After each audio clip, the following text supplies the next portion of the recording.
Para este debate contamos con tres personas de muy alto nivel, muy representativas y muy preocupadas por este tipo de cuestiones. En primer lugar, el señor Guillem López Casanovas, primero aquí a mi izquierda, catedrático de Economía de la UPF. A continuación, el señor Francesc Xavier Mena, exconseller de la Generalitat y catedrático de Economía de la Escuela de Negocios ESADE. Y, finalmente, el señor Antonio Gutiérrez Rubí, asesor de comunicación y consultor político. Hemos optado por una presentación, como pueden ver, corta, para ir directamente al grano. El currículum de los tres podría ser detallado y relatado con mucha más extensión, pero hemos optado por la síntesis. Hemos decidido fragmentar este gran tema en tres bloques principales muy amplios que nos permitirán adentrarnos un poco en cada una de las áreas. El primer bloque se refiere a Europa, la Unión Europea, Europa después del Brexit. ¿Qué significará el Brexit? El Brexit es un golpe, es una reacción contra la globalización, la primera probablemente de esta envergadura que se produce desde el interior del mundo desarrollado. No es un ataque externo, no son los atentados del 2001, es una reacción de malestar social que se expresa a través de un referéndum que fragmenta la Unión Europea y que puede tener consecuencias geopolíticas, geoestratégicas muy importantes. En primer lugar, sobre la Unión Europea, sobre la posibilidad de que abra una dinámica de fragmentación, de ruptura de la construcción europea. También sobre los movimientos de capitales. El Centro Financiero Mundial, la City de Londres, queda en una situación realmente novedosa, con muchas incógnitas. Eso afectará a la economía en general y especialmente a la europea. También cambia el interior de las relaciones de fuerza. El Reino Unido es un peso pesado de la Unión Europea. Su marcha afectará las relaciones entre las diferentes economías de la Unión Europea. En fin, y dentro de este contexto también está la dinámica de la política española, una dinámica que parecía muy lanzada también a cuestionar y a poner un elemento más de crisis sobre la Unión Europea, sobre la mesa. Finalmente, el resultado electoral pues parece haber alejado un tanto la tormenta sobre la situación española y la ha desplazado a otros lugares de Europa. Bueno, este debate sobre la Unión Europea, este análisis sobre el futuro y, sobre todo, sobre lo que cabría o debería hacerse para que la Unión Europea evite esa posible deriva de fragmentación, constituye un poco el primer bloque que hemos definido de debate. Y, en primer lugar, intervendría el señor López Casanovas. Muchas gracias.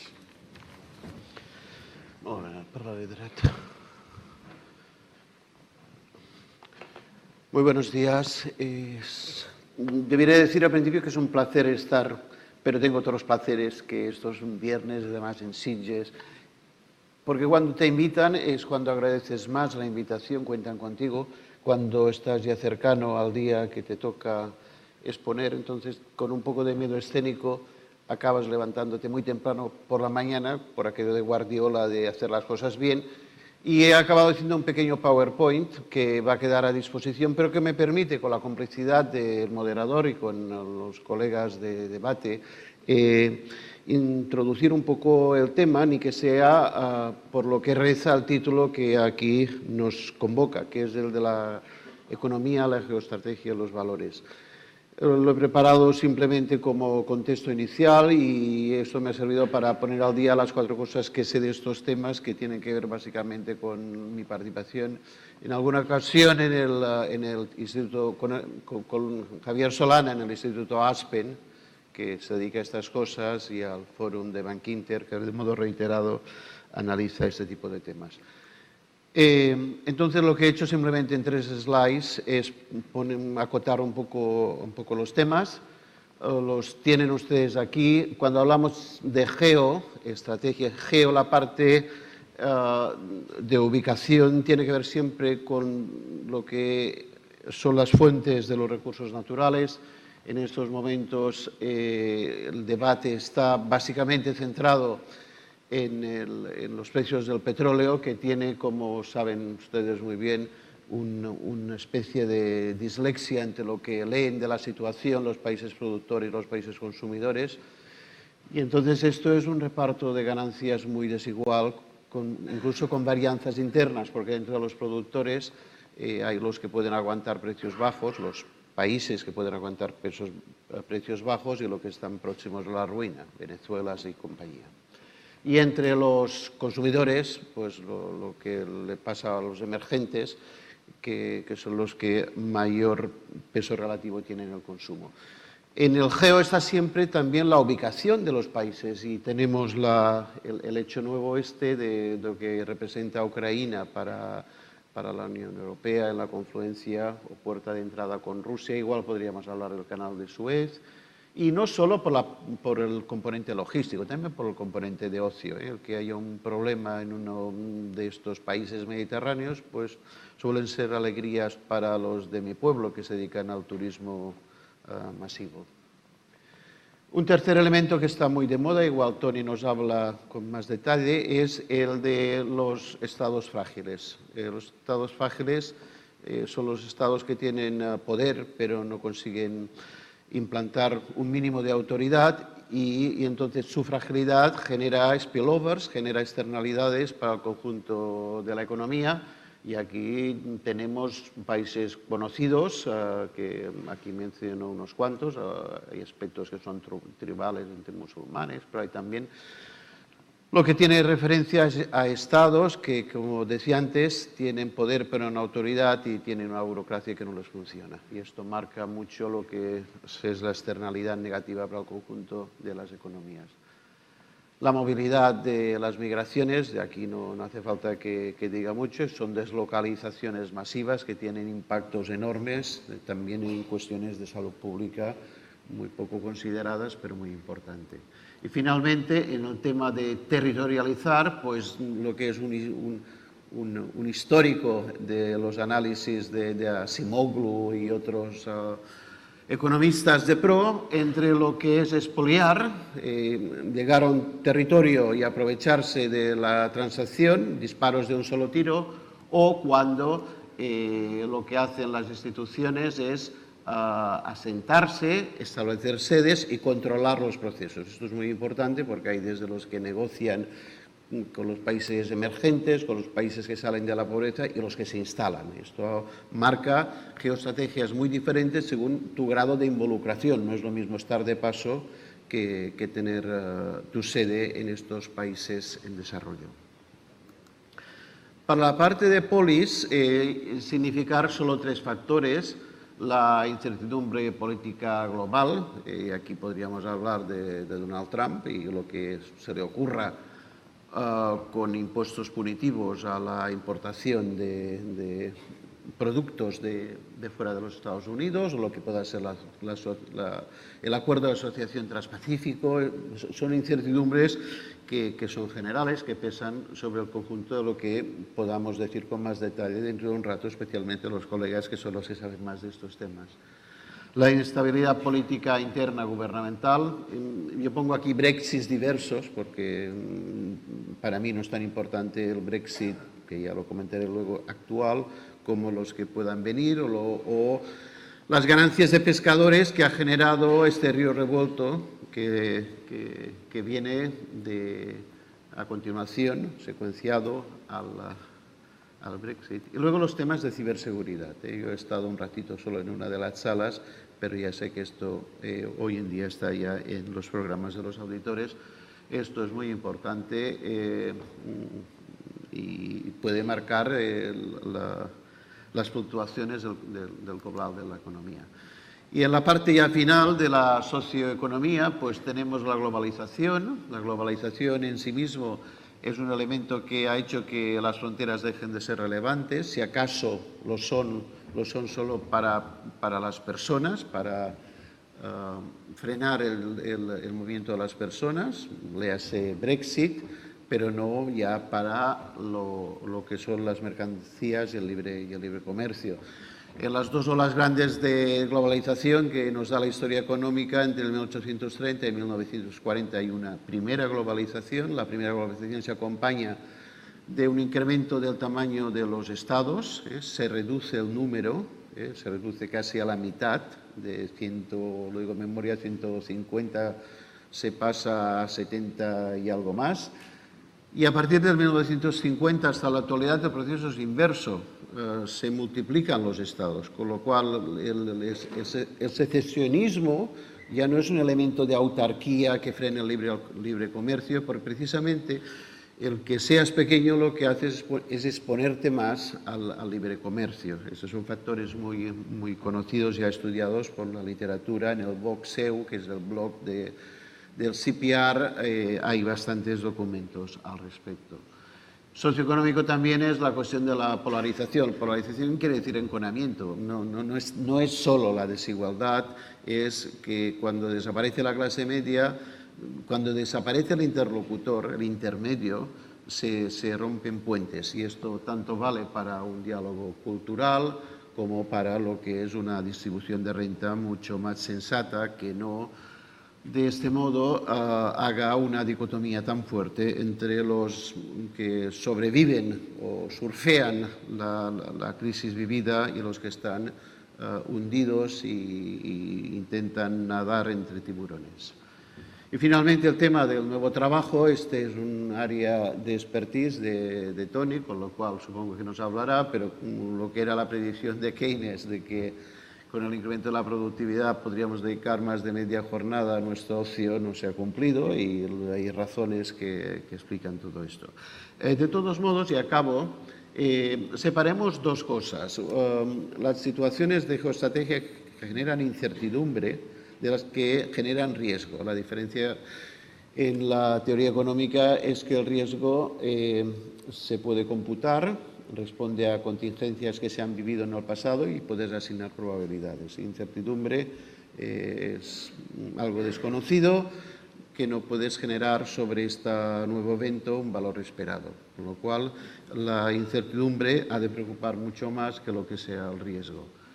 Y cuando uno está, y supongo que en su profesión, igual que en la mía, con responsabilidades en la toma de decisiones, pues tenemos que aplicar aquello tan lógico de que lo relevante para la toma de decisiones es lo eludible. Lo que es ineludible, lo que vas a tener tanto si haces como si no haces, pues no te lo plantees, porque lo único que te hará es probablemente provocar inacción, esclerosis, con lo cual sigamos con el consejo de que miremos lo que es relevante para la toma de decisiones en función de lo que, gracias a nuestra acción, podamos mitigar. Lo que es una restricción que no es mitigable ni por la acción, pues aparquémosla. Y en este tema, hombre, claro, lo que para tomar buenas decisiones, para hacer una buena prognosis, lo que hay que tener es buena información. Yo de la información que sé les he puesto unos detalles que me parece que pueden acompañar el debate o las preguntas si surgen con tanta precisión.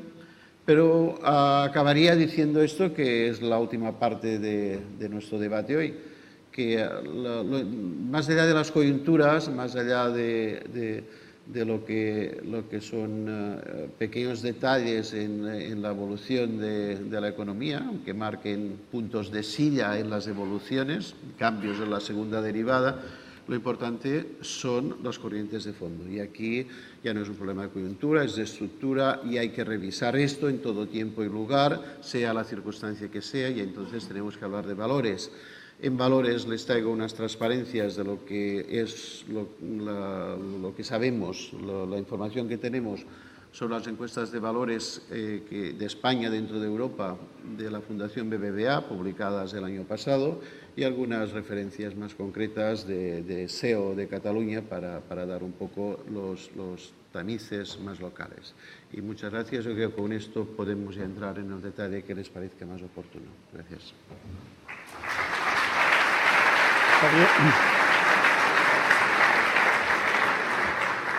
Gracias. A continuación intervendrá el señor Xavier Mena. Muy buenos días. En primer lugar, muchas gracias por su invitación. Un placer estar aquí. Tengo que decir que es la segunda ocasión, por tanto la primera no lo debí hacer bien, me suspendieron, y espero que esta vez sean más condescendientes y en segunda convocatoria aprueben. Efectivamente, Manel nos ha planteado que empecemos focalizando en la cuestión de Unión Europea y Brexit, pero es verdad que ahora el profesor Guillem López nos ha abierto el abanico de una forma extraordinaria, y creo que a lo largo de la sesión con la docta mano de Manel nos lo irán reconduciendo. Por tanto, enseguida respondo a lo que ha puesto sobre la palestra Manel en relación a la Unión Europea y al Brexit, pero déjenme que haga una pequeña referencia desde esta perspectiva un poco más general, por si después no entramos. Ustedes hoy están aquí poniendo el foco en un elemento transversal que va a cambiar su actividad profesional, que va a cambiar el mundo industrial, el mundo económico en general, que es la digitalización, la robotización, cambios tecnológicos extraordinarios que nos vienen. Y eso afecta a todo. Y está cambiando incluso estos aspectos que el profesor Guillem López ponía ahora sobre la mesa, como eran cuestiones geopolíticas. Por ejemplo, detrás de la actual situación, y vuelvo a decir que es un medio discurso que hago introductorio antes de entrar en Unión Europea y Brexit. En materia de materias primas y en petróleo, muchos de los elementos que tienen que ver con la situación presente se derivan de una revolución tecnológica. No es solo que se ha ralentizado la demanda, es verdad, la demanda de petróleo sigue aumentando, pero muy ralentizada, sobre todo por China. No es solo verdad también, que lo es, que hay un exceso de capacidad, claro, con precios del petróleo a $112 barril, todo el mundo exploraba y hacía prospección, en aguas profundas, ultraprofundas, en el Ártico, etcétera. Y, por tanto, hay una ralentización de la demanda y un exceso de capacidad de oferta y de producción, de extracción, sino que claramente hay una geoestrategia derivada de que Estados Unidos ha hecho una revolución tecnológica, que como en Cataluña, en España y en Europa estamos ignorantes de esa realidad, que es la perforación horizontal con fracturación hidráulica. Hoy, por la tecnología, somos capaces de ir allí donde está el origen del petróleo, la roca madre. Y eso hace apenas años que estamos llegando ahí. Habíamos llegado al petróleo convencional, aquel que por fisuras naturales de la roca madre subía y se acercaba a la superficie. Entonces, de ahí sacábamos el petróleo. Y ese petróleo, como ya dijo Hubert, se empezó a agotar en los años 70, íbamos en declive. Ahora no, hemos llegado a la roca madre. Y en la roca madre, con estas tecnologías, que no hace falta entrar en detalles, pues Estados Unidos se ha convertido en el primer productor de petróleo del mundo. En gas es autosuficiente, no importa ya nada de gas, está empezando a exportar gas. Por lo tanto, puede cambiar la geoestrategia, por ejemplo, de Ucrania, que no dependerá del gas soviético, sino del gas americano. Ya no importa petróleo de Oriente Medio, Estados Unidos. Sigue importando, porque no es autosuficiente como en gas, pero importa de Canadá y de México, países, vamos a decir, amigos. Por eso Arabia Saudí, los Al Saud, por eso los Al Shabaab de Kuwait, por eso los Al Thani con su gas de Qatar, han establecido una guerra de precios económica, claramente. Tienen fondos soberanos, tienen reservas de divisas que lo han podido aguantar y han llevado el precio del petróleo de los $112 barril, hoy está cotizando a 46, llegó a un mínimo de 27. Pueden hacerlo, sus costes de extracción están en $5 barril. Y hay una revolución tecnológica que nos está cambiando hasta esto, con todas las implicaciones que esto tendrá. Miren, solo a nivel anecdótico, la persona que, según estos listados de Forbes, ha incrementado más su patrimonio este año, en lo que llevamos de año, es Harold Hamm. Por cierto, el último de 15 hermanos, pobre de solemnidad cuando era niño, se dedicaba a recoger sandías, después sirvió gasolina a la gasolinera, después condujo un camión. Este señor, que es el que más ha acumulado aumento de patrimonio este año, por cierto, es muy famoso en Estados Unidos, aviso para navegantes porque se ha divorciado, y le ha enviado un cheque con muchos ceros a su señora. Pero se lo ha devuelto la señora, con una nota que decía: llevábamos juntos toda la vida y sé muy bien cuánto es la mitad. Aviso para navegantes. Aviso para navegantes. Insisto, con esta revolución tecnológica, los países de Oriente Medio, que tienen más del 50% de reservas de petróleo, pero que con el precio de $112 barril, a pesar de sus costes competitivos, tenían que competir con aguas profundas, con el Ártico, donde a lo mejor el coste de extracción es $70. Han desarrollado esta guerra de precios. No solo para hacer inviable estos otros competidores, sino para reinteresar a Estados Unidos en la situación de Oriente Medio, en donde, como ha dicho muy bien el profesor Guillem López, los wahabís sunitas de Arabia Saudí tienen alrededor a los chiitas, los persas, los de Irán, al sur yemenitas, Bahrein, la mayoría de la población es chiita, buena parte de Al-Hasa, donde están los grandes elefantes, Akbar, Al-Qaid de Arabia Saudí, son chiitas. Por lo tanto, no irán los japoneses, no irán los coreanos del sur, no irán los que ahora consumen ese petróleo y ese gas de Oriente Medio. Y tenían que reinteresar. Como siempre, Estados Unidos, desde el famoso acuerdo verbal a bordo del Yus Quincy entre Saud y el presidente Roosevelt, hicieron de buena relación entre la Casa de Saud y la Casa Blanca de Estados Unidos. Y esto está cambiando. Y todo viene de una revolución tecnológica. En fin, por lo tanto, efectivamente, la geoestrategia importa, e importa mucho. Uno de estos elementos está en nuestra casa. Nuestra casa es la Unión Europea. Nuestra casa es la Unión Europea. Es nuestro mercado natural, para hablar en términos económicos. Y ahora se ha tomado una decisión, ha sido un referéndum democrático, obviamente, relevante, de trascendencia. A corto plazo estamos viendo lo que, bueno, pues la cotización de la libra, en la congelación de retirada o reintegro de participaciones en aseguradoras y en fondos de inversión muy importantes, sobre todo de tipo inmobiliario, en Londres y en el conjunto del Reino Unido. Estamos viendo el impacto de corto plazo. El terremoto se ha producido, las placas tectónicas todavía no se han ajustado. A medio y largo plazo ya veremos. Somos economistas.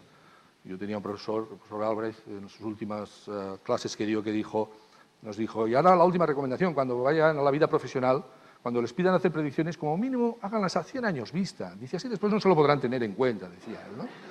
Y por tanto, pues quizá tendremos que esperar a 100 años para saber las consecuencias del Brexit, porque hoy por hoy no lo sabemos.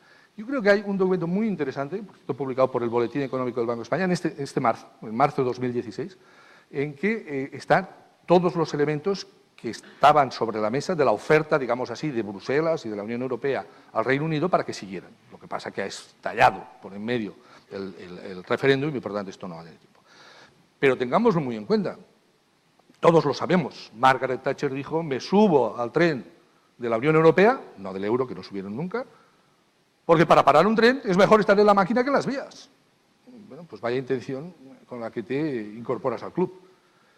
El día de la inauguración del Eurostar también es bien conocido, el tren este que por debajo del Canal de la Mancha une el continente europeo con el Reino Unido, pues un periódico tituló a 5 columnas, el continente acaba con siglos de aislamiento. Son británicos y lo han sido siempre. Yo recuerdo en su día, precisamente en La Vanguardia, que publiqué un artículo que se llamaba así, Eurobritánicos, en que acababa diciendo la locomotora europea es Siemens y Alstom. Y Siemens y Alstom quiere decir Alemania y Francia. Y cada vez más Siemens y menos Alstom. Ahora, no hace mucho, se ha escrito un documento sobre cómo se va a acabar de construir la Unión Europea en el horizonte 2025. Primer elemento significativo. Tiene 5 firmas el documento.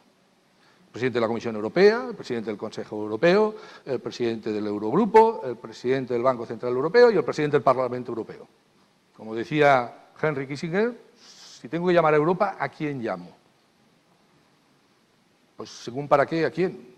Pero la realidad es que esto es Europa. Ahora bien, con el Brexit, esta Europa es distinta. Hagan una prueba. Mírense al espejo cada mañana cuando se levanten. Al espejo del lavabo, mírense. Cada día que pasa, pero en periodo de tiempo muy corto, verán cómo sus facciones faciales se van haciendo germánicas. Hagan la prueba y vayan comparando. Se hacen una selfie, una foto y lo comparan al boletín. Veremos qué va a pasar, y con esto quiero ir acabando, como por ejemplo las negociaciones del TTIP, del Tratado Transatlántico. Este era un tratado que ya veríamos en qué habría acabado, que se quería firmar este año, muy importante. Era un chute, si me permiten la expresión coloquial, de oxígeno para la economía europea, la economía americana y por tanto para la economía mundial. Muy importante. Bueno, el gran valedor era el Reino Unido, en donde, por sus maneras de hacer, por sus marcos jurídicos, por etcétera, etcétera, etcétera, etcétera, estaban más cercanos de lo que sería una estrategia negociadora con la contraparte americana en TTIP que, desde luego, Francia. Yo ahora soy pesimista, y esto era un chute de oxígeno muy importante a corto, medio y largo plazo. Ahora, para no acabar un poco con en esta primera intervención con este tono un poco negativo, cuidado, step by step. Todos los presentes, me parece, la mayoría por lo menos, somos europeos. Y entonces ya sabemos lo que es Europa. Step by step, so far so good, que dicen en Bruselas. La Unión Bancaria sigue dando sus pasos. Y la Unión Bancaria es una transformación, si me lo permiten, tan, si no más importante, que lo que fue abandonar las divisas locales, domésticas, e ir al euro, que casi no dejaba de ser algunos elementos instrumentales. En la Unión Bancaria, que ya tenemos un mecanismo único de supervisión, por descontado con sede en Bruselas, presidido por descontado por una mujer, Daniel Denouy, ese mecanismo de supervisión ya está en marcha. Y el Fondo Único de Resolución está avanzado, está más alejado lo del Fondo de Garantía de Depósitos. Pero esto representa, por ejemplo, que una empresa, que en igualdad de solvencia, obviamente, que demande un crédito en Berlín, tendrá las mismas condiciones de tipo de interés, etcétera, que las que lo pida aquí en Sitges, porque ya el riesgo soberano no se filtrará en el riesgo corporativo, como ha pasado en los últimos tiempos, que iba una compañía catalana española a Londres a financiarse y le decían, no, pero tu prima de riesgo te afecta. Por tanto, bueno, ya iremos viendo las consecuencias de este Brexit, pero sin duda es un mísil a la línea de flotación del proyecto europeo tal como lo entendíamos, y esperemos que la solución que se dé, yo no soy ni nada contra germánico, ni mucho menos, pero la realidad social, económica, empresarial de Europa es como es, y si no lo hacemos entre todos, pues realmente será un proyecto fallido. Muy bien. Gracias, Xavi. Gracias, Xavier. A continuación, el señor Antoni Fernández Rubí. Bueno, buenos días y muchas gracias por invitarme de nuevo al Colegio de Auditors. Es la tercera vez, no sé si he suspendido las dos anteriores, pero en todo caso espero, no sé, en fin, aquí estoy. Muchas gracias por invitarme. Gracias, Manel, por organizarnos, a ustedes por su presencia y un saludo a las personas que nos siguen por streaming. Y esta es una primera reflexión, ¿no? Es decir, que la geografía no coincide con el espacio físico, ¿no? Que tenemos que empezar a pensar en conceptos geográficos mucho más amplios. Sobre ello voy a profundizar un poquito más adelante y, por lo tanto, un saludo a las personas que nos siguen por streaming. ¿Por qué digo que no coinciden con los espacios físicos? Pues quizás este es el problema. La geopolítica es incapaz de entender la geografía, la geoeconomía y las georrelaciones. Tenemos instrumentos de actuación política, de intervención política, inadecuados para una realidad que no es física, que no es geográfica, que tiene otros territorios. Por lo tanto, seguramente a lo que nos enfrentamos en los próximos años es a la adecuación de la política, de los instrumentos políticos, de los operadores políticos, de las instituciones políticas, a territorios que no son geografías nacionales o geografías de Estado. Y esta dimensión de entender la geografía no asociado a lo físico, sino a los recursos, a la economía, a los intangibles, a las relaciones, a los contenidos, abre una perspectiva nueva, a mi juicio, para la gestión política. He hecho esta breve introducción para aterrizar ahora al compromiso que nos habíamos hecho en relación con el Brexit, y después de oír lo de la roca madre, no sé si hablarles de la torta padre, ¿no? Y perdonen el comentario coloquial, pero como yo me siento un poco intimidado con dos catedráticos de economía, pero he hecho una lista de quién estaba a favor y quién estaba en contra del Brexit, porque me parece que puede ilustrarnos. Y si me lo permiten, la voy a leer. A favor de quedar en la Unión Europea, David Cameron y los tres anteriores primeros ministros vivos, 2 laboristas y 2 conservadores. Jeremy Corbyn, el líder del partido opositor laborista. Angela Merkel y los demás jefes de gobierno de la Unión Europea. Barack Obama y los jefes de gobierno de China, Japón, Canadá, India y Australia. La Federación Sindicalista Obrera más grande del Reino Unido. La principal confederación británica de empresas. El Banco de Inglaterra. 9 de cada 10 economistas. Las 24 principales universidades del Reino Unido. La lista sigue,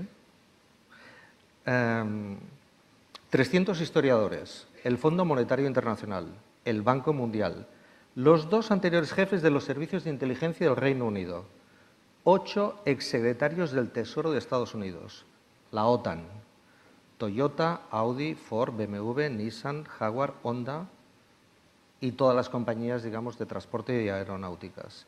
La Premier League, Stephen Hawking, el astrofísico más importante, los diarios serios, Times, Guardian, Financial Times, casi la reina de Inglaterra. Pues esta constelación, digamos, de autoridades han perdido. ¿A qué se enfrentaban? Boris Johnson, exalcalde conservador de Londres, que ha comparado a la Unión Europea con la Alemania nazi. Nigel Farage, líder dimitido hace muy pocas horas del partido derechista antiinmigrante UKIP. 100 pequeños y medianos empresarios británicos. Tim Martin, dueño de 920 pubs. Donald Trump, Marine Le Pen, Vladimir Putin, Michael Caine, 1 de cada 10 economistas, los tabloides, Sun, Daily Telegraph, Daily Express, y Thomas Mer, el asesino de la diputada laborista Jo Cox. Esto no sé si ha sido una torta madre, pero se lo parece mucho. Han derrotado a la autoridad política, académica, económica, a las autoridades. ¿Los británicos se han enloquecido? No lo creo. Pero ver lo que ha sucedido me parece que nos tiene que llevar a una reflexión de fondo sobre algo que apunta muy bien Moisés Naim, a quien recomiendo leer encarecidamente en varios medios de comunicación, sobre un libro que acaba de publicar, no es tan reciente, pero se llama El fin del poder. Y es que la fragilidad a la que antes apelaba Guillem ya no es de los pequeños y de los inestables, ya no es de los pequeños y, digamos, desestructurados estados-nación. La fragilidad es de los grandes. Quien está frágil son los grandes. Esta derrota es una derrota de la autoridad política. Y a esto es a lo que nos enfrentamos si queremos que poder embridar desde una perspectiva de mayorías democráticas el futuro, digamos, de la humanidad y el futuro del planeta. Y esto es lo que me parece que debemos de abordar de qué nos ha pasado para que hayamos perdido el Brexit. No los británicos, sino todos. ¿Qué nos ha pasado para que la autoridad y el poder estén siendo fragilizados por unas sociedades que creían que estaban protegidas por los expertos? Los economistas, perdonen las alusiones, ¿no? Ahora que los politólogos nos equivocamos tanto como los economistas, me atrevo, digamos, a hacer esta referencia, ¿no? Lo he hecho antes en el café para pedirles permiso, ¿no? No te van a gloriar tanto que... No. Todavía, ¿eh? Vamos hacia ello. Pero, en el fondo, estábamos tranquilos con el conocimiento legitimado. Creíamos que estábamos en buenas manos, que los que estaban sabían lo que hacían. Lo sabían y, por lo tanto, actuaban en consecuencia. Sabían que hay cosas que no se podían hacer y otras que sí que hay que hacer.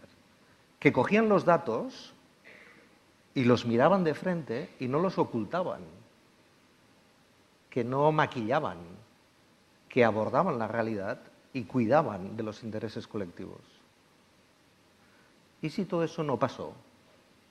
¿Y si eso no es la consecuencia no de la derrota de la autoridad, sino la derrota de la responsabilidad, que es otra cosa?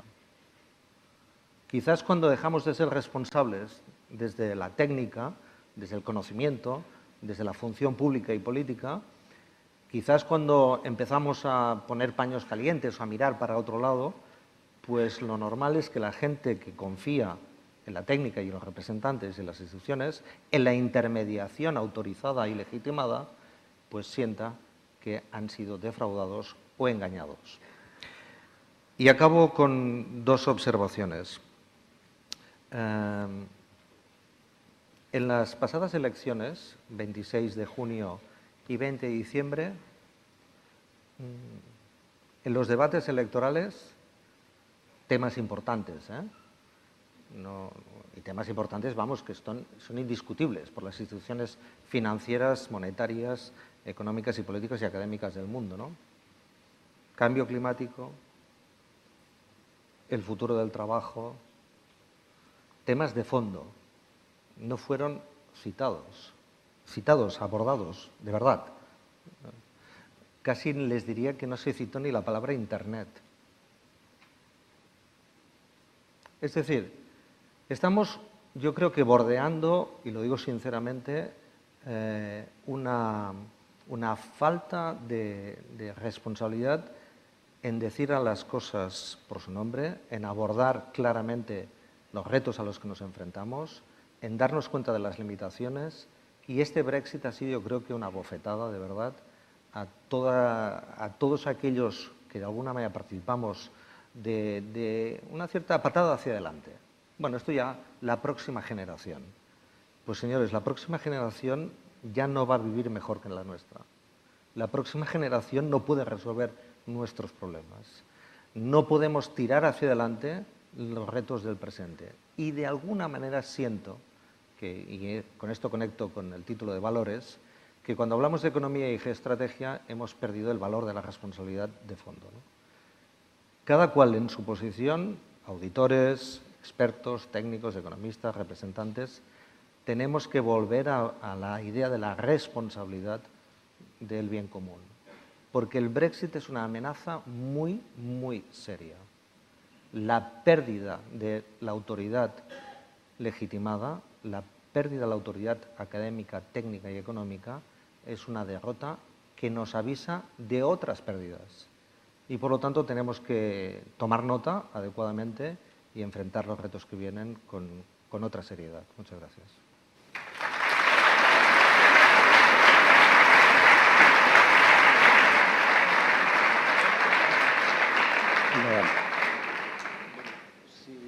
Si me dejas, Manel, voy a polemizar un poco con Tony. Bueno, esto es la prebenda de ser amigos. A ver, el Brexit es un problema más. Don't panic. Don't panic, porque una cosa que los economistas sabemos bien en teoría de juegos es cuando el juego te lleva no a win-to-win, a que los dos pierdan, es mucho más probable que haya un acuerdo. Habrá acuerdos, tardará lo que tardará. Septiembre tendrán nuevo Prime Minister y tendrán 2 años. Todo esto se va a diluir muchísimo. Ponemos el foco en el Brexit porque estamos desorientados, no encontramos las llaves y pensamos que están debajo donde está el foco ahora, pero las llaves las hemos perdido en muchos otros sitios. Porque cuando tú hablas de la autoridad, Europa como tal nunca ha tenido autoridad. El conocimiento legitimado que decías, si Europa es una improvisación una detrás de otra, no hay una jurisprudencia que puedas decir que de acuerdo con los antecedentes lo más probable es que pase no sé qué. Es casi un equipo que se encuentran de fin de semana y juegan juntos con un liderazgo que depende del buen o mal humor que haya tenido en su casa la lideresa de turno, con jugadores de medio campo que parece que lo único que les preocupa es que cuando ya ya está acabando el partido, ¿cómo vamos a tirar los penaltis? Porque muchas cosas se están resolviendo de fin de semana a las tantas de la madrugada. Con lo cual, a ver, Europa tiene un problema, casi diría, desde los inicios, y si los avances los significamos en algo concreto, los tenemos que identificar por la parte económica, precisamente, los avances del mecanismo de supervisión, de resolución en su día, cuando sea, de una autoridad bancaria única, no por la parte política, que como no hay un parlamento de verdad, no hay una capacidad impositiva real, no hay órganos colegiales de verdad, como decía muy bien al Xavier. Por tanto, don't panic con el tema Brexit y sí seamos conscientes de muchas otras cosas que son de fondo. Y un problema de fondo muy importante es el tecnológico, que asomaba la cabeza con incluso la profecía fallida de Keynes, o la de valores, que en esto sí estoy muy de acuerdo. La fragilidad ya no es solo de los países internamente peleados que se sacan los ojos unos a otros, sino cuando hay una disociación entre lo que dicen las élites y lo que dice la población. Correcto. Siguiendo un poco, estirando del debate y entrando más en otras materias, yo creo que hay, con los matices que habéis hecho, hay un cierto acuerdo sobre la idea de que las élites, la crisis, cuestiona a las élites en general. El grado o la vía es lo discutible, pero bueno, las élites económicas. O sea, no es solo un debate no es solo un cuestionamiento de las élites políticas, sino que es el conjunto de la élite social. Es la élite mediática, es la élite académica. Digamos, la crisis, de alguna manera, le abre a la población la idea de que... Lo que creíamos era el conocimiento legitimado. Efectivamente. Entonces, eso es un problema que trasciende países y que, además, yo creo que lo más relevante es que se ha instalado en el mundo desarrollado, que ya no es algo extramuros, sino que está en el propio corazón del mundo occidental, ¿no? Entonces, entrando un poco más en temas políticos, las élites también han encontrado un concepto, que es el de populismo, ¿no? Que sería un poco la manera, a veces, de evitar el debate sobre lo que subyace detrás. Es decir, ¿qué late detrás de este cuestionamiento? ¿Qué ocurre en la sociedad? ¿Qué refleja este malestar? Y, sobre todo, ¿cuál debería ser la actitud social? Uno puede ser el de enfrentarlo, ¿no? Y el otro, a lo mejor, para decirlo de otra manera, intentar integrarlo, intentar darle una respuesta, ¿no? A mí me gustaría un poco avanzar en esta vía. ¿Cómo veis este debate y la manera de hacerle frente? Pues, ¿comienza tú? Vale. El populismo cuestiona las reformas. Yo creo que este es para mí un punto de partida imprescindible, ¿no? En el fondo utiliza un estado de ánimo de la opinión pública insatisfecha con la velocidad de las reformas, con la profundidad de las mismas, con la distribución de las mismas, con la equidad de las mismas. Y por lo tanto, en el fondo es la principal amenaza de cualquier proyecto reformista y de cualquier proyecto gradual, que necesita tiempo, que necesita mayorías y necesita competencias. O sea que a lo que nos enfrentamos cuando hablamos de populismo es al cuestionamiento de los procesos reformadores que necesitan estas características. Entonces es una amenaza muy seria para la gestión democrática de los recursos públicos y una amenaza, creo que además muy seria, para la creación de alianzas y de mayorías a favor del bien común, ¿no? Entonces, ojo que lo que está ahora en juego es la legitimidad y la capacidad que tienen las reformas de ser la solución a los problemas a los que se enfrenta la gente. Como para muchos sectores que han visto desde el 2008 en particular que han perdido su empleo, su casa, sus recursos, sus ahorros, que han perdido su futuro, para entendernos, ¿no? Y que además ahora saben que no tienen ni las pensiones garantizadas como creían que las tenían. Para estos sectores, para esta quiebra, digamos, social, la reforma no es suficiente y no garantiza seguridad. Por eso la tentación populista es la tentación, digamos, del atajo, de encontrar una solución más rápida y más completa y más efectiva a procesos que necesariamente reclaman tiempo, graduación, sostenibilidad. Entonces, a mí lo que me preocupa del populismo es esto, que nos inocula la idea de que el tiempo y las mayorías nos resuelven suficientemente los problemas. La segunda idea sobre el populismo es que afecta, como apuntaba Manel, a todas las áreas, no solamente al ámbito de la política, sino el ámbito de las intermediaciones, sean técnicas o sean mediáticas o sean académicas. Si esta derrota que yo decía de la autoridad legitimada, además es una derrota de la intermediación organizada, de la intermediación institucionalizada. Por eso la lógica ya no es así horizontal, izquierdas-derechas, sino es arriba y abajo. Y esta disminución es como si en una columna vertebral, ¿no?, de repente el disco sale, ¿no?, ya no juega, ¿no? Esa ruptura, esa hernia discal social, pues hace que la intermediación no esté cumpliendo una función social imprescindible, que es la de dar marcos de interpretación, canalizar el ascensor de todo tipo, generar, digamos, políticas de institucionalización y de socialización y de sostenibilidad, y cuando perdemos, digamos, esa zona intermedia, los huesos tocan y puede haber, digamos, un conflicto más de fondo. Y creo que esta también es una segunda idea relevante. Y la tercera es el carácter insurreccional, y no quiero que piensen, digamos, en insurrecciones armadas, etcétera, el carácter insurreccional de la agitación.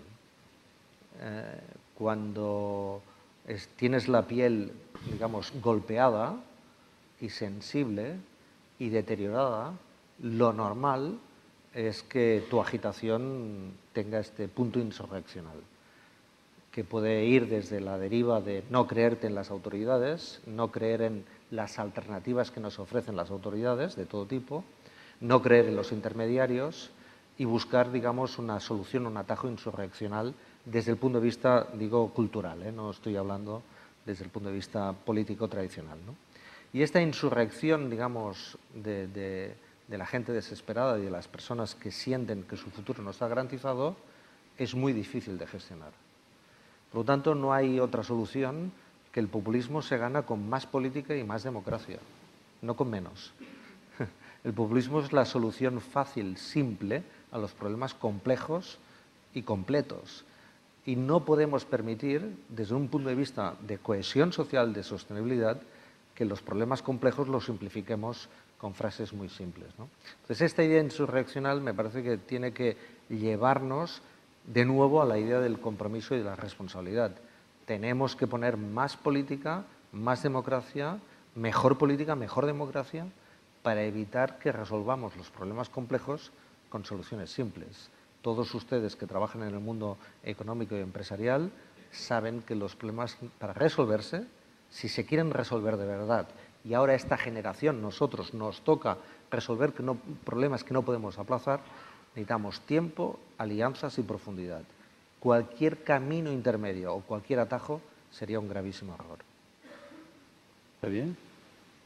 Claro, detrás del populismo podríamos encontrar muchas razones, aquellas de fondo y más coyunturales. Antes hablábamos del Brexit, pues claramente la apelación al pasado imperial, etcétera, pues ha hecho una campaña, que demagógica, es decir poco, en relación a lo que ha sido la realidad de las mentiras y de la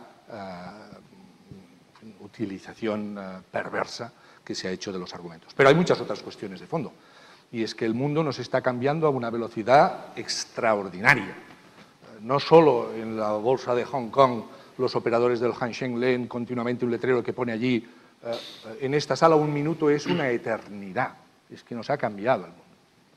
El otro día en una película vi un personaje que decía estoy a media hora de ahí, pero llego en 10 minutos. Y es verdad, lo que antes era media hora son 10 minutos. Nuestro mundo adolescente no fue el mundo de las redes sociales, pero ahora lo es. El otro día me llegó una información que en Wallapop, en esta empresa de segunda mano, de geolocalización de productos de segunda mano, están a la venta, en segunda mano, 160.000 anillos de matrimonio. Claro, antes la gente, primero, no se divorciaba. Eres como un experto, ¿no? O sea, bueno, para calmar un poco a la gente que se haya asustado, eso representa como máximo 80.000 matrimonios rotos, ¿eh?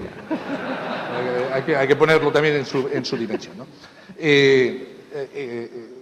lo digo porque la insatisfacción, la indignación, etcétera, etcétera, tiene que ver con cuestiones también de cambios que dejan de lado a mucha gente. Brinkhorst y McAfee, estos grandes economistas tecnólogos, dicen que efectivamente la revolución tecnológica que nos viene por delante es impresionante. Cuando vino Mark Zuckerberg aquí a Barcelona en el Mobile World Congress hace 2 ediciones, dijo: he comprado WhatsApp porque solo tiene 400 millones de clientes. Ahora ya tiene 1.000 millones. Y dijo: voy a lanzar unos drones y llegaré a todos los habitantes del mundo porque mis clientes son todos los ciudadanos del mundo. Y añadió: algunos todavía no lo son. Pero este es el terreno de juego que estamos jugando. En este ámbito hay ganadores y perdedores. Y las clases medias están, por lo menos en Occidente, claramente en nuestra casa, pero también en Estados Unidos, están crujidas. La digitalización nos ha llevado a un cambio en que mi padre tuvo un trabajo a lo largo de toda su vida. Tuvo un trabajo a lo largo de toda su vida. Nuestras generaciones, bueno, un poquito más jóvenes, tienen 7 trabajos a lo largo de su vida laboral. Los chicos que ahora son niños no van a tener un trabajo en el concepto tradicional. Van a tener proyectos que desarrollarán, a veces simultáneamente varios a la vez. Esto cambia absolutamente el mundo, el sistema de solidaridad intergeneracional, el sistema de pensiones, en fin, como en la sala no somos jovencitos, ya se preocuparán los que vengan detrás. Claramente esto también nos cambia. También con cuestiones a favor. El otro día oía un señor que tenía 60 años que decía: cuando tengo un problema informático ya no se lo pregunto a mi hijo que tiene 35 años, se lo pregunto a mi nieto que tiene 7, que ese me lo sabe resolver. Y eso a favor también. El otro día estaba en Bruselas y un director general decía: estoy muy contento porque tengo el fin de semana a mi hija aquí conmigo. Y se lo he dicho, ay, hija mía, qué contento estoy este fin de semana que estás conmigo. Y dice: papá, hablamos cada día por Skype. Dice: para ella hablar por Skype es lo mismo que estar aquí. Por tanto, detrás de estas cuestiones también hay muchas de estas cuestiones. Y sobre todo, la crisis. La crisis ha dejado de lado a mucha gente. Y los que más o menos hemos estado ahí surfeando, y bueno, podemos explicarlo, no somos conscientes de la situación de mucha gente y particularmente de estas expectativas de los millennials. Y esto era así. Desde el 9 de agosto de 2007, que estalló la crisis, cuando BNP Paribas hizo lo que han hecho ahora estas aseguradoras y fondos de inversión inmobiliaria en el Reino Unido, por tanto, otro aviso para navegantes. La crisis empezó cuando BNP Paribas suspendió el reintegro de varios de sus partícipes porque no sabía el valor de sus colaterales, porque los auditores decían: es que no sabemos detrás de estos productos complejos, cuando se han cerrado los mercados que hay. Eso genera un caldo de cultivo y eso lo sabíamos, porque eso es como cuando el que cae de un 10º piso, cuando va a la altura del 5º, si alguien abre la ventana y le dice: ¿cómo va? El que baja del 10º dice: por ahora bien, pero vamos, que me la pego seguro. Por lo tanto, esto... una de las consecuencias de esta crisis ha sido la acumulación de deuda pública. Pero no solo en Grecia o en no sé dónde, no, aquí en España. En España tenemos un 100% de deuda pública, creciendo. Ahora lo que pasa es que, como en buena parte en el mercado secundario la compra en unas condiciones muy favorables, con unos plazos de horizonte de emisión, el Banco Central Europeo, pues estamos todos tranquilos. Pero cuidado, esto es una economía narcotizada.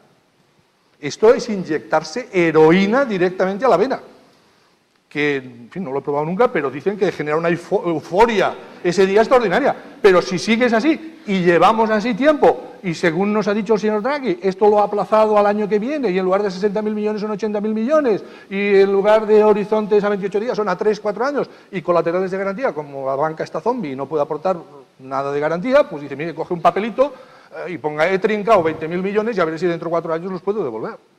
Y así estamos funcionando. Estamos funcionando de esta manera. Acabo. Miren, una anécdota personal.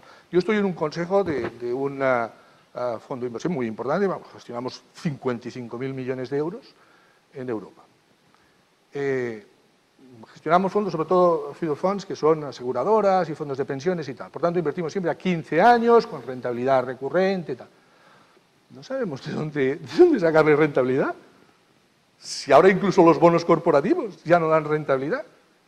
Entonces, en este mundo no va a salir populismo si estamos dejando de lado a mucha gente y no vemos la manera, ni con las políticas fiscales, ni obviamente las monetarias, no, porque eso no empuja, ni reformas estructurales, nada, reintegrar a esta gente a futuro. No al trabajo permanente único durante toda la vida, pero sí a horizontes vitales, a una sociedad de oportunidades que por lo menos ellos no la saben ver. Y yo tampoco se las sé explicar. Yo brevemente, bueno, no me extraña que estos dos colegas los invitéis regularmente, porque realmente... ¿Qué?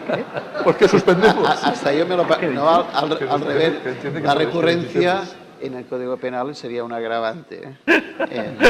Vale. Yo pienso que la gente, no voy a decir populismo, que tiene un tono un poco... reacciona no a las... emerge la reacción con las reformas, pero el descontento es con el statu quo. Y el statu quo se ha pasado a 4 pueblos, no solo en la respuesta que ha dado a las reformas, sino en el modo que diría bastante egoísta ha resuelto un problema general a conveniencia personal. Otra cosa diferente es cómo se combate el statu quo. Si desde fuera, con el populismo que invade plazas, o desde dentro reclamando un poco más de sentido común. Porque la reacción contra el statu quo en su globalidad se ha basado en unos valores que han retrotraído, que esto es la parte que a mí me pesa más, porque contra el statu quo supongo que no soy el único que me pronunciaría en contra, pero los que han liderado esto se han basado en unos valores que nos retrotraen como sociedad a situaciones peores que las iniciales. Y eso no tiene que ver con si llegas a final de mes, llega con los prejuicios con los que supuestamente vas a tener que afrontar lo nuevo que te viene. Y lo nuevo que te viene es el tema tecnológico, el choque demográfico, el bienestar intergeneracional erosionado. Y entonces utilizo a veces este símil que no me preocupa tanto la sostenibilidad financiera de las políticas de respuesta de estas reformas, especialmente las que pueda dar el populismo, como la solvencia con la que se afrontan, es decir, los valores que han de permitir solventar, dar soluciones a estos retos nuevos. Y entonces la preocupación mía es más en la línea de lo que decía Manel. ¿Dónde están los intermediarios que eviten el enconamiento, la polarización? La polarización preocupa más que la desigualdad, porque quiere decir que se concentra en 2 bolsas, en clústeres, que difieren en su totalidad, respecto de la que es muy difícil establecer puentes. Entonces, la respuesta populista de diseñar escenarios ficticios, que es una posibilidad que tiene el populismo para meter en el horizonte mirada larga y de sociedad jauja, hace que el remedio sea peor que la enfermedad. Con lo cual, de la situación actual, me preocupa la falta de respuesta del statu quo, de sensibilidad a la situación en la que estamos, y la respuesta contra el statu quo que da el populismo, que maneja el populismo, que nos retrotrae a valores que van a hacer muy difícil responder, solventar situaciones nuevas que vienen por el lado de cosas que son inapelables, el choque demográfico, la revolución tecnológica. Al hilo de lo que decía Guillem sobre el status quo y el descrédito de las reformas, Quizás un hilo, ¿no?, para continuar lo que él abría con muy buen criterio, es que el populismo desprecia el conocimiento.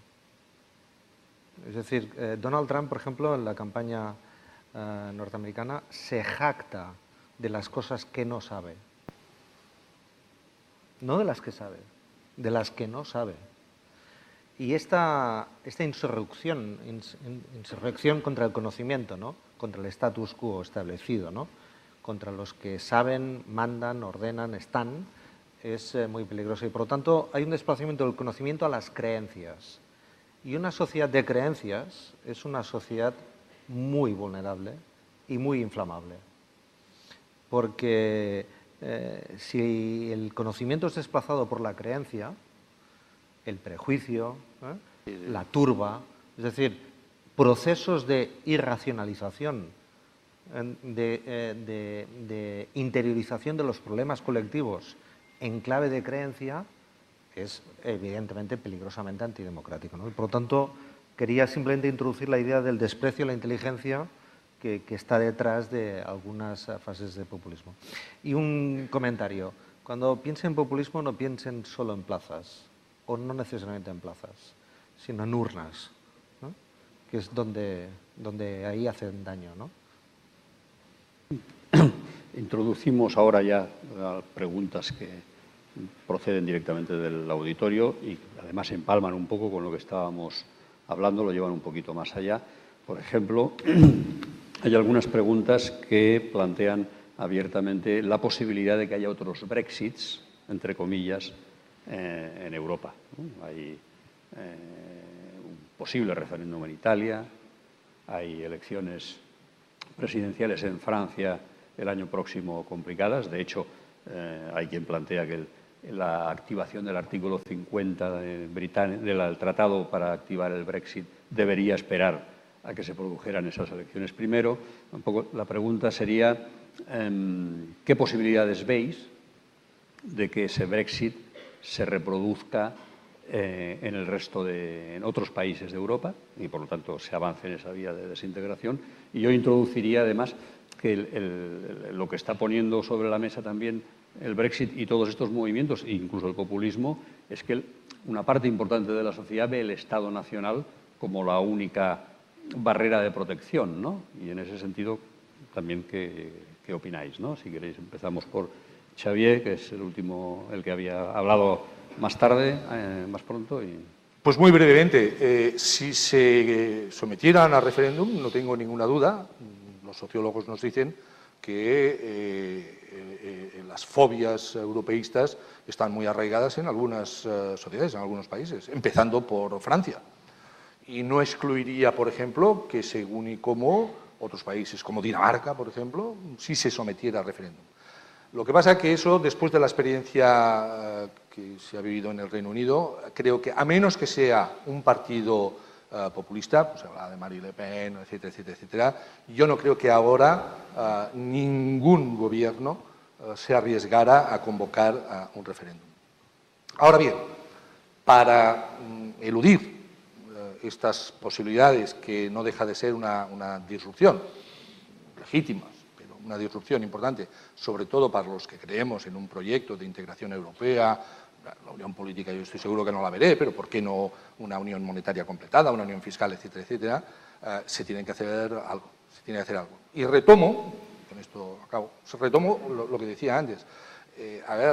La Unión Europea, no nos engañemos, en lo que se refiere a monetario y financiero, tiene matriz germánica. Se tomó el estatuto del Bundesbank, que estaba en alemán, y se tradujo al italiano, al español, al francés, etcétera, pero es así, por el temor atávico que tiene Centro Europa, los alemanes, los austríacos y tal, a la hiperinflación que sufrieron en la época de los años 20 del Weimar. No hay que olvidar, entre julio y noviembre, ustedes son auditores y entienden de números, julio a noviembre del año 23, la tasa de inflación en Alemania fue del 854.000 millones %. Esto deja huella por generaciones, porque te lo explican tus padres, tus abuelos, en la escuela, tus maestros, etcétera, etcétera, etcétera. Y por tanto, y ellos además aducen que ahí pues, germinó Hitler los abocó a la guerra mundial. Ellos tienen por costumbre perder las guerras mundiales, pero no quieren volver a seguir con esta tradición nacional. Entonces esto lo tenemos que arreglar.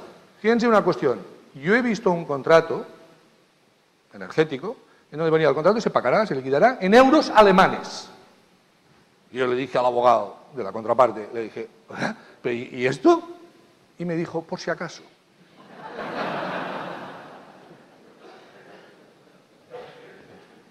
Bien. Sí, yo difiero un poco de que la hiperinflación de la República de Weimar sea un ancla tan fuerte. Para mí el problema es político nacional, mientras Renzi tenga que afrontar su electorado para sobrevivir, Merkel tenga que luchar para satisfacer coalición, la racionalidad que se impone es la propia, es la soberana, y eso lo tenemos que ver como normal y como síntoma de que desde un punto de vista político Europa está años luz de ganarse una autoridad. El ejemplo, o sea, yo lo escribí el otro día, ayer, en el periódico.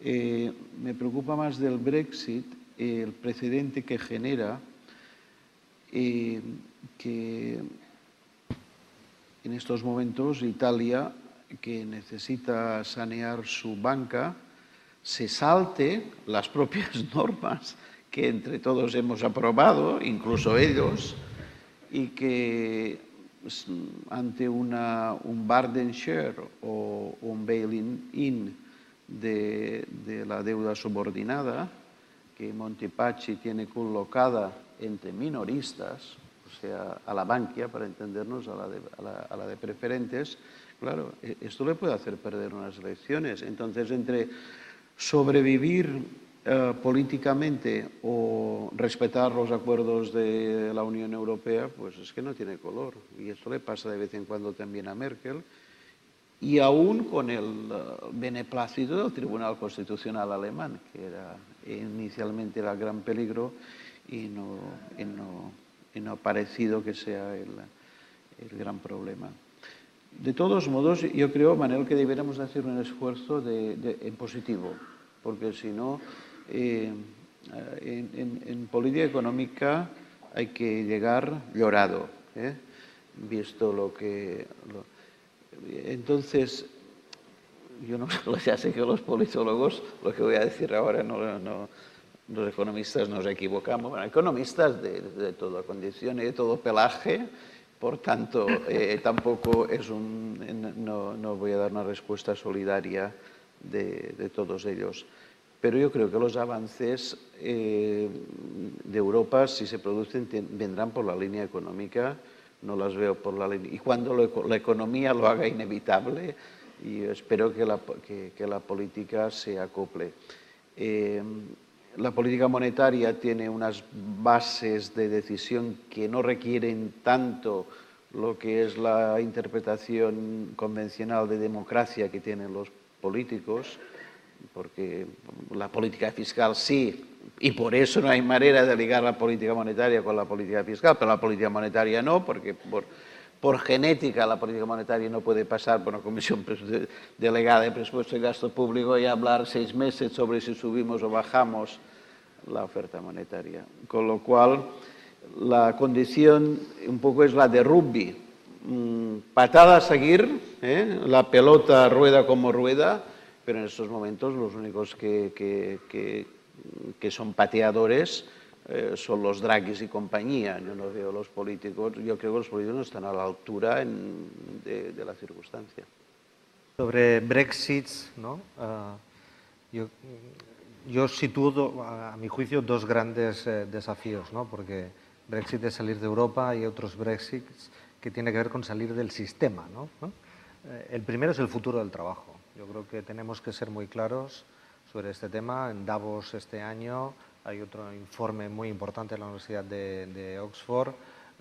Hay mucha documentación muy solvente sobre que tenemos que abordar muy a fondo el tema del futuro del trabajo. Y eso me lleva al primer desafío. si la renta solo es posible por el trabajo, no hablo de las rentas de capital, si la renta solo es posible por el trabajo y no hay renta sin trabajo, cuando no hay trabajo no hay rentas. Y tenemos que abordar esto claramente. Sí, señor. Tenemos que decirnos ya de una vez si necesitamos rentas que no dependan solo de trabajar. Porque esto es un desafío al que tendremos que abordar, porque no hay números que sostengan la idea de que va a haber trabajo para todos y, por lo tanto, renta disponible para cada persona. Por lo tanto, un desafío que está por aquí. Y el otro es el demográfico, que tiene una correlación, ¿no? Por ejemplo, ¿saben ustedes cuál es la media de los electores alemanes? ¿Qué edad media tienen? La media actual es de 48 años. 2030, 57 años. Es decir, en estas inversiones que tienes dificultades para colocar, a 15 años, 2030, la media de los electores de Alemania será de 57 años. La media de los electores, ¿eh? Es decir, aquí hay otro fenómeno que en el caso de Europa es muy preocupante, que nos abre a la idea de que si no queremos salir del sistema hay que abrir las puertas. No hay otro camino. Y por lo tanto, pero no abrirlas así, con un ruidito temeroso, sino abrir las puertas. Porque no hay otra manera de sostenerlo si no abrimos las puertas. Entonces, yo quería situar un poco estos dos Brexits de fondo, ¿no? Que es el tema demográfico y, evidentemente, el tema del futuro del trabajo, que es gravísimo. Pero más que renta sin trabajar, intermedio, salario mínimo interprofesional al alza. Perfecto. Y menos temporalidad. Yo simplemente lo situaba de que vincular solo la renta al trabajo, tenemos que empezar a abrir este debate de verdad. Hay un tema que globalmente no hemos tocado, estamos ya claramente en la fase final, en los últimos minutos. Yo intentaré que lo abordéis de una manera simplificada para que nos dé tiempo y los tres podáis contestar, que es un poco la economía mundial, ¿no? ¿Cómo está la economía mundial? Os voy a hacer una pregunta a los tres y la podéis ampliar, obviamente, e incluir otras cosas, pero yo la formularía en términos de, para vosotros, ¿cuál es el mayor riesgo para la economía global? El cambiante papel de China, la desaceleración económica, pero también su emergencia como una potencia que de alguna manera altera el orden surgido, el orden de la economía y de la política internacional surgido después de la Segunda Guerra Mundial. Una victoria electoral de Donald Trump en Estados Unidos, que parecía absolutamente imposible y que día a día aparece como una posibilidad cierta que está sobre cualquier escenario, o la crisis política y de proyecto que vive la Unión Europea. Insisto, si veis otro elemento que os consideráis más relevante, ningún problema. Empezamos por Xavi. Sí, yo mismo. Muy bien, por suerte has dicho una, ¿no? Y entonces esto va a ser más fácil de responder. Bueno, lo primero que querría decir es que la economía mundial, desde el punto de vista coyuntural y probablemente en los próximos años, más que para resumirlo, un beauty contest, un concurso de belleza, esto es un ugliness contest, es un concurso de ver quién es menos feo. Porque la cosa no está para echar cohetes, ni los fuegos artificiales hay que guardarlos en el almacén durante unos cuantos años. La única economía que tira del mundo hoy, después del batacazo de la crisis financiera, es Estados Unidos. Mal que bien, sobre unas bases institucionales siempre muy proactivas, muy pro al crecimiento, a salir de los problemas. Es la única. Japón está metida en un agujero predeflacionista, que es el gran temor que tenemos siempre ahora en Europa y que por eso estamos haciendo esos quantitative easing que estamos haciendo, porque peor que la inflación sería la deflación. Japón está en la situación que está. China, ahora voy, porque yo creo que es la espada de Damocles más importante que hay. Consecuencia del tapering, de la retirada de los estímulos monetarios y de la caída de los precios de las materias primas, América Latina está en una situación catatónica. Y Europa, quizá excepto España, que tiene una coyuntura brillante, quizá con pies de barro, pero pues el resto de la Unión Europea, bueno, lo hemos aquí debatido suficientemente. Para mí, la espada de Damocles más importante es China. ¿Por qué? Porque el tema de, si tengo que escoger, porque el tema de Trump Siempre en Estados Unidos es una sociedad, y más allá que la sociedad, de checks and balances, y por tanto yo creo que esto quedaría muy matizado. Pasó con Ronald Reagan en su momento, etcétera, etcétera. El tema de la Unión Europea ha quedado debatido y bueno, pues ya sabemos lo que somos, pero no lo veo como una amenaza disruptiva. Pero el caso de China sí que podría ser, sí que podría ser. ¿Por qué? Porque a China, que basó su modelo de crecimiento, como sabéis muy bien, en salarios bajos, en tipo de cambio muy depreciado, 8,28 yuanes, renminbi yuan por dólar en su momento, etcétera, etcétera, bueno, pues se han crecido los enanos, perdón por la expresión. Los salarios se les han normalizado, el crédito ha hecho una burbuja de endeudamiento muy importante que las familias han destinado a bolsa y a inmobiliaria, y eso ha pinchado estrepitosamente. Están reformando todas las políticas habidas y por haber, del hijo único, del hukou, de tener que residir en el lugar que se ha nacido, intentan hacer la reforma energética porque tienen la base de quemar carbón y por lo tanto muy contaminante, etcétera, etcétera, etcétera, etcétera. Pero claro, eso plantea, y acabo con esta frase, una cuestión muy relevante. China ha sido clave de bóveda del sistema global en cuanto que sus grandes reservas de divisas, acumuladas por esas exportaciones extraordinarias, basadas en salarios bajos y tipo de cambio muy depreciado, como he dicho, y inversión extranjera directa. Las extraordinarias reservas de divisas, sumada a una capacidad de ahorro extraordinaria, obligada, porque no tienen estado del bienestar, ese ahorro y esas reservas de divisas se han orientado a financiar al mundo. En gran parte, el déficit público de Estados Unidos, el gran tenedor de treasuries es China, y el déficit por cuenta corriente. Si ahora que ha estallado este modelo de crecimiento y en donde el driver de las exportaciones ya no tira, y hay que ir al consumo de las familias y hay que ir a la inversión empresarial, y eso va a llevar su tiempo. Si eso hace que esos recursos de ahorro y de reservas de divisas de China, que van al resto del mundo y particularmente a Estados Unidos, tienen que redireccionarse por el gobierno hacia el interior, y por tanto se dejan de mandar treasuries, el dólar se hundiría. Y eso crearía una disrupción muy grande en el sistema. No me hagan mucho caso, porque soy economista, y como decía Truman, quiero asesores económicos mancos, porque si no me vienen, on one hand el dólar se puede apreciar, on the other hand se puede hundir. Entonces, mancos, porque yo creo que el dólar va a estar fuerte, porque la economía americana es la única que tira. Pero si China, sus necesidades internas son tan perentorias, generando problemas sociales y cuestionando a lo mejor al gran timonel del Partido Comunista Chino, hace que esos recursos se tengan que redireccionar hacia el interior, tendríamos un problema muy serio. Y no esperemos entonces que los fondos soberanos del Oriente Medio, con el precio de las materias primas que hay hoy día, pudieran sustituir eso. Pero yo creo que a eso le asignaría un 20% de probabilidad, por tanto no tengamos esta noche pesadillas y acabemos bien el foro del auditor en Sitges. Sé que hay muy poco tiempo. Yo las dos amenazas, ¿no?, las situaría en cambio climático y riesgos financieros y económicos. Creo que hay un desprecio hacia esa amenaza. En homenaje a Xavier, el presidente de BlackRock, el inversor más importante del mundo, acaba de enviar una carta a los principales responsables de las empresas cotizadas de Estados Unidos y de Europa sobre la ignorancia de los efectos del cambio climático en sus posiciones. Y Standard Poor's también, hace el 4 de mayo, ha enviado una nota interna con una afirmación contundente que dice así: el impacto del cambio climático sobre bancos, aseguradoras y gestoras de activos es múltiple y significativo a medio y largo plazo. Sus consecuencias se percibirán en el aumento de deterioros en la cartera de préstamos, en el descenso de valores de los activos y en reclamaciones más frecuentes sobre las compañías de seguros. Y acaba: no hay tiempo para la complacencia. El cambio climático se convertirá en un factor de riesgo material, especialmente para aquellas compañías de servicios que todavía no han iniciado su preparación y reparación. Por lo tanto, es un tema importante. Y el otro riesgo es el monopolio de los datos. Me preocupa extraordinariamente que lo que se abre como una ventana de oportunidad para repensar el empleo, repensar, digamos, la creación de economía, el 12% en la Unión Europea, tiene que ver con la nueva economía, el crecimiento. Es el único sector que realmente está creciendo, creo, de manera muy importante.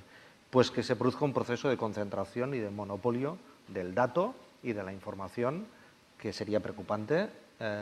Solo para ilustrarlo, ¿no?, con permiso. de todos ustedes. El otro día comparaba cuántas empresas del IBEX 35 caben solo en Microsoft. Dentro, ¿eh? O sea, no hablo de Google, en fin. No, solo Microsoft, ¿no? Pues las 10 más importantes del IBEX 35 se las traga todas en cuanto a valor bursátil. Lo digo para situarnos en términos de la concentración, los monopolios que tengan que ver con el dato y con las tecnologías de la información, que me parece que es un tema muy preocupante y que nos tiene que hacer una reflexión de fondo. Ya está. Bien. Yo voy a diferir marginalmente de los dos. Si BlackRock dice que el cambio climático es la amenaza, es que sabe que hay algún artilugio donde él va a poner su pasta para forrarse. O sea, credibilidad cero. En el tema de pensar que las amenazas están en estados, un poco el argumento de Xavier, no. Estados son efectos fijos, que le llamamos en econometría. Efecto fijo quiere decir que ya se lo guisarán porque ellos se lo tienen que comer. La sociedad americana será resiliente a lo que pase con Trump y Europa a tener el señor Juncker dando cotillazos. Esto es efecto fijo. La preocupación mía está en el exceso de liquidez. La musculatura de la economía es lo que crece su PIB en términos reales y esto obviamente necesita la sangre que circula. Hemos intentado solventar un problema estructural importante con un exceso de liquidez, con un quantitative easing que bueno, es que nos hemos pasado 4 pueblos. Entonces, este exceso de liquidez está inundándolo todo y, por tanto, tienes todos los síntomas para acabar haciendo un ictus. ¿Dónde saldrá esta burbuja? ¿Dónde acaba? Cuando salga, ya veremos a quién salpica. Y esto tanto me da que salpique, que sea a través vehicule China o vehicule otros emergentes o los BRICS.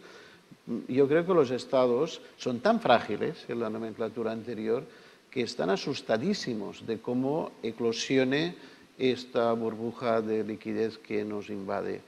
Y si nos aplicamos esto y en positivo en España, diríamos que si entramos en una tercera recesión importante, al menos no va a ser culpa nuestra, porque lo que salpique no será de tocho, será de otra cosa, para la cual no veo posicionado este país relativamente peor que los demás, como diría Xavier.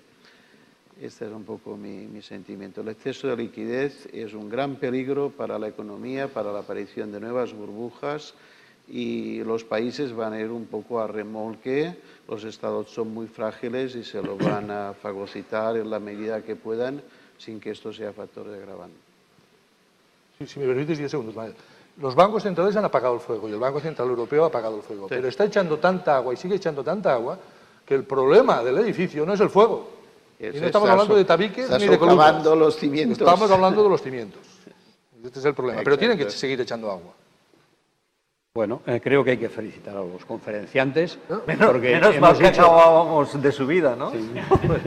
Hemos dicho que acabaríamos a la 1, son las la 1 en punto, o sea, han cumplido con lo acordado al 100%, además de ilustrarnos sobradamente sobre los dilemas y las incógnitas que tiene el mundo por delante, que como todos sabemos y hemos podido reiterar hoy, son muchas y muy complejas. Gracias, Antoni, gracias, Xavier, gracias, Guillem, gracias a todos ustedes por su paciencia y hasta el próximo foro de la seguridad.